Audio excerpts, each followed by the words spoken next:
Penaberên Musilê bi mayînên Daişê tên kuştin. Li ser rîya revê ji dojeha şerê Musilê xelkên reviyayî bi mayînên Daişê tên kuştin. Mayîn û tirsa got bikevin destê Daişê metirsiyê herî mezin ji bilî razan, serb û bahoza Çolê. قام هنا هذه ناس ورا ناس. لوی دره یک لپشتیه دیا نزانم چی بیجم. چاوان لشکر دوفاف رز دبن و دبیجن چپراست و دمشن یک لدیف یک بو. جبود دمک دریج دمشن 14-15 کیلومتران به پیان دمشن. لوی رها 4 کس شهید بون مرن. جينا بالطريق كله ألقام.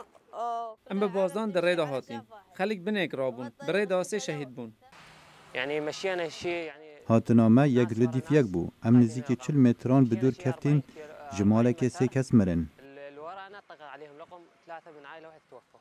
Di koridora navbera Musul û Holê de gob hezara mayîn hene niha bi rengekî awerte û lezgîn. Rêxistina roj a rakirina mayînan hewl dide got koridora revê ji mayînan paqij bike. Ama wekdî li pêş li sînor de hene.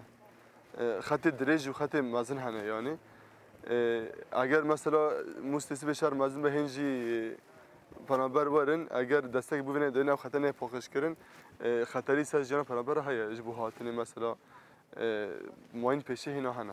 Li gorî penaberan gob hezara mayîn hene û bi dehan penaber hatine kuştin. Lê hejmara mezin a mayînan û derfetên sînordar yên rêxistina roj a rakirina mayînan RMCO ev hemû dihêle got pir astengî hebin.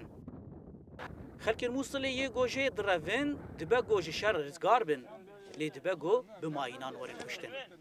Niha ev der li başûrî herêma Holeyê ya rêya got ew koridora got penaberên Musilê ji vê derê derbas dibin. Rêxistina RMCO li vê derê dest bi operasyonekî awertekî dîş bo paqijkirina vê devera ankê ji mayînan. Niha wek em dibînin jî li vê derê mayîn hatine raştin.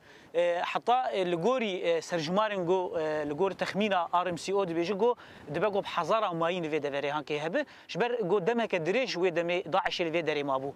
Ji xwe tê naskirin ji aliyê nihin jê derên tenduristiyê de jî got bi dehan qurbanî hene ji penaberan yên got li rastî mayîna hatin û hinek ji wan jiyana xweş dest dane û hinek jî bi giranî birîndar ketine. Zana Ömer dengê Amerîka herêma Holê.